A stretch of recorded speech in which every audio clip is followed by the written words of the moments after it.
재원생 상담은 저는 따로 하고 있지는 않아요. 그래서 학원 아이들이 많다 보니까 주기적으로 계속 하기는 어렵고 사실 하면은 좋을 것 같기는 한데 주기적으로 뭐 기간이 정해서 하고 있지는 않습니다. 그냥 아무 연락이 없으면 아무 문제 없이 학원에서 잘 생활하고 있다는 뜻으로 희소식. 네, 정말로 정말 맞아. 학원에서 무슨 문제가 생겼더구나 부모님께 이 사실은 알려드려야 되겠다 그럴 때만 연락을 드리는 편이고 따로 상담 연락은 드리진 않고 있습니다. 저는 이제 아이들 연주 영상을 찍고 보내드렸을 때 그랬을 때 뭐 학원에서 어떠하다 이제 피드백을 간단히 드리는 편이고 뭐 예를 들어서 콩쿠르를 나간다 아니면 연주회를 한다 했을 때 그럴 때는 좀 알려드려야 하는 내용들이 많잖아요. 그랬을 때는 이제 얘기를 나누면서 이제 아이가 어떻게 피아노를 배워가고 그런 포트폴리오를 좀 세워보는 그런 얘기도 하기도 해요. 그러시면 그 상담을 혹시 대면으로도 받으시거나 아니면 이제 전화로도 하거나 아니면 카톡으로도 할 수 있는데 그 세 가지 방법을 다 쓰시는지 아니면 한 가지만 쓰시는지 궁금합니다. 보통 그렇게 먼저 요청을 주시는 학부모님들은 되게 관심이 많으신 거예요. 왜냐면 피아노라는 그런 거는 약간 취미생으로 특성상. 즐겁게 배웠으면 좋겠다지 뭐 우리 아이를 더 잘 치게 해주세요. 뭐 이런 쪽으로 그렇죠. 나아가지 성적을 않기 계속 때문에 받거나 네. 그런 게 아니다 보니까 맞아. 네. 그래서 뭐 우리 아이가 즐기면서 할 수 있도록 가르쳐 주세요. 이런 게 굉장히 많아요. 대부분이. 그래서 그냥 가볍게 대화 나누면 될 것 같아요. 저는 이제 따로 연락을 주신다거나 그러면은 전화로 가끔 상담을 해드리는 경우도 있고요. 이제 뭐 길게 뭐 이제 입시를 해야 될지 뭐 그런 경우는 이제 미리 연락이 오시니까 학원에 오셔서 대면 상담을 하기도 하고요. 그리고 저도 이제 가끔 가다가 이제 아이들이 책이 끝난다거나 교재가 한 권씩 끝날 때마다 마지막 곡은 꼭 영상을 찍어서 이제 부모님만 보실 수 있게 어플에 올려드려요. 그럴 때마다 이제 아이 하고 있는 진행 과정이라던가 그런 걸로 소통을 하는 편이고요.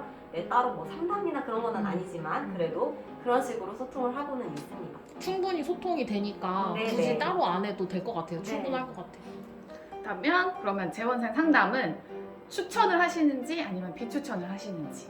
근데 저는 추천하기도 해요. 왜냐면 예를 들어서 너 이때까지 못 배웠어 이렇게 할 수도 있어요. 아이가 피아노가 저기 있네 한번 쳐봐 라고 했을 때 만약에 악보가 없어서 못 쳐. 맞아. 그런 경우. 나 못 쳐 하면은 이때까지 피아노 보냈는데 너 어떻게 한 거야? 이런 식으로 할 수도 있기 때문에 그게 아닌데 네, 맞아요. 네.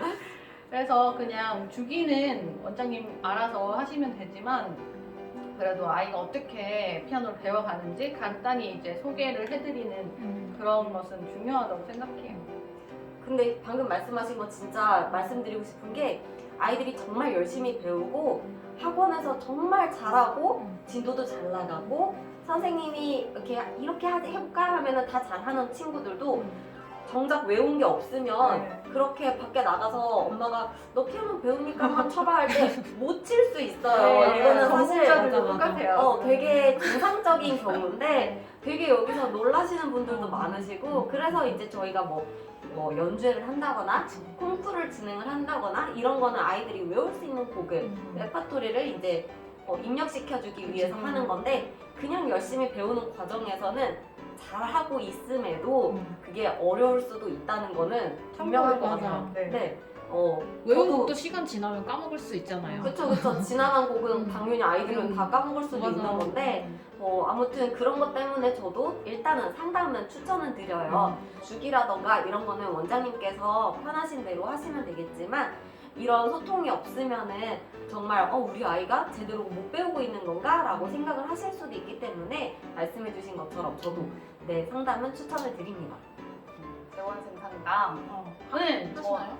그러니까 저도 뭐 날을 잡아서 자 이제 여러분 재원생 상담을 합니다 어머님들 전화를 저에게 마음껏 주세요라고 그렇지는 않았어요. 그거는 사실 제가 그렇게 막 부지런하지 못해서 하지 못했지만 저도 이제 짝수 달마다 영상을 찍어서 이제 월 말에 보내드려요. 그럼 그럴 때 이제 우리 학생이 어디까지 진도가 나갔고 이 곡을 어떻게 연주했고 이런 간단한 피드백을 보내드리거든요. 그럼 이제 거기서 우리 아이가 어떻게 발전을 했구나 이렇게 그렇게 보시고 또 궁금하신 점은 그때 이제 맞아요. 연락을 주셔서 그게 아마 재원생 상담이 아닐까 제가 하는 거기까지인 것 같아요. 저는. 이제 저는 이제 생각을 해보니까 이제 인수를 받고 이제 새로 이제 재원생 학부모님들한테 인사를 드릴 때 제가 한 분 한 분 다 전화를 드렸었어요. 근데 이게 너무 시간도 많이 들고 힘들기도 힘들고 맞아. 또 제가 전화 드리는 시간에 부재 중이신 학부모님들도 너무 그쵸. 많이 계시고 맞아요. 이러더라고요. 그래서 그때 이후로 따로 이렇게 재원생 상담이라기보다는 이제 저도 습 선생님처럼 이제 연주 영상을 보내드릴 때 그때마다 이제 피드백하고 어떤 점은 앞으로 어떻게 보완해 나갈 것이고 이런 식으로 해서 거의 카톡이나 이런 걸로 소통을 하고 있었고 그 중에 좀 특별하게 상담을 원하시는 분들은 이제 뭐 인원 드릴 게 있습니다. 편하신 시간 전화 주세요. 이렇게 연락을 주시면 네, 맞아요, 연락을 맞아요. 드리기도 하고 그쵸. 이랬었는데 요즘에 이제 제가 최근에 한번 재원생 상담을 아예 날을 잡고 그쵸. 이제 학부모님들께 안내문을 보냈어요. 며칠부터 며칠까지 재원생 상담 기간으로 정하고 이제 희망하시는 분들은 이제 네이버 폼을 작성해서 주시면 이제 그때 상담 가능한 날짜랑 시간 이렇게 정해주시면 전화 상담 하실 건지 아니면 방문해서 상담하실 건지도 네이버 폼으로 한번 보내드려서 한 적이 있었거든요. 근데 생각보다 많은 재원생 학부모님들께서 연락을 주신 거예요. 그래서 내용을 봤더니 뭔가 평소에 이제 카톡으로 하지 않았던 저도 몰랐던 이야기들을 막 해주시는 거예요. 막 우리 친구가 갑자기 어디선가 예중 얘기를 듣고 예중을 가고 싶다고 얘기를 한다거나 이런 선생님한테도 얘기 안 했는데? 애기는 나한테도 말을 안 했는데 이제 집에서 막 그런 얘기를 하면서 뭐 우리나라의 예중이 어디가 있는지 막 찾아보고 자기 혼자 찾아보고 초등학생이 막 그랬다는 얘기를 듣고 뭔가 그냥 카톡으로 주고받던 내용 외에도 좀 다른 여러 가지 상담 신청을 해주시더라고요. 그래서 이것도 자주는 조금 힘들 것 같고 뭐 1년에 진짜 한 번 부지런하신 거예요, 정도 그거 하신 게. 그럼 저 하고 나서 이제 일정 잡고 이제 그 일주일 동안 조금 힘들긴 했거든요. 왜냐면 이제 아침, 저녁 다 이제 제 시간이 없이 막 그치. 일찍 출근해서 늦게 퇴근하고 이제 몸이 너무 힘들긴 했었는데 그래도 뭔가 조금 하고 나니까 하길 잘했다 이런 생각이 드는 부분이라서 자주는 아니지만 1년에 한 번 정도는 시도해봐도 좋지 않을까라는 생각이 들었습니다. 그러니까 저도 원장님 하시는 거 보면서 나도 해보면 되게 좋을 것 같다라는 하기는 싫었는데 너무 내 몸이 힘들 것 같지만 하면 되게 좋다는 이런 얘기를 듣고 저도 우리 어머님들도 이렇게 기다리고 계실 수도 있겠구나라는 생각이 들어서 고민 중입니다.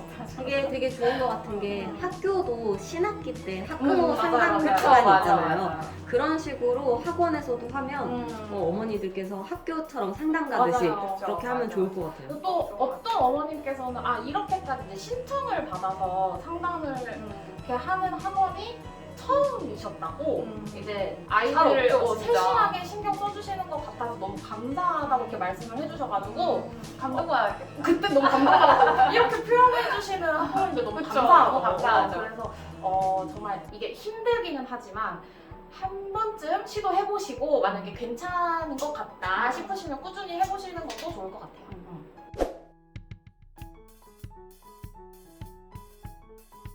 저는 저 혼자 하고 있어요.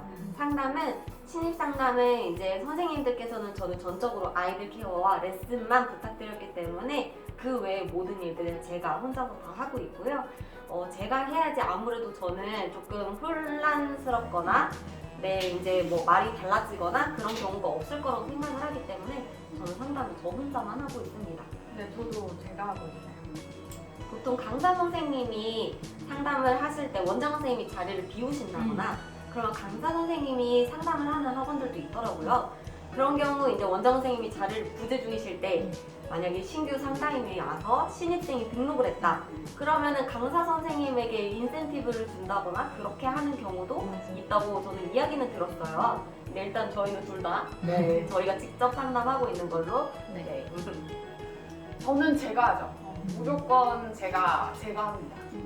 또 왜냐면 이 학원에 한 번 오셨을 때 우리 학원의 정체성과 아이덴티티를 가장 잘 설명할 수 있는 사람, 커리큘럼 잘 설명할 수 있는 사람은 물론 우리 좋은 강사님들도 오래 계신 강사님들도 잘 설명을 하실 수 있겠지만 저는 원장이 제일 잘 알 거라고 생각을 해요. 그래서 무조건 그런 학부모님의 신규 상담은 원장인 제가 합니다.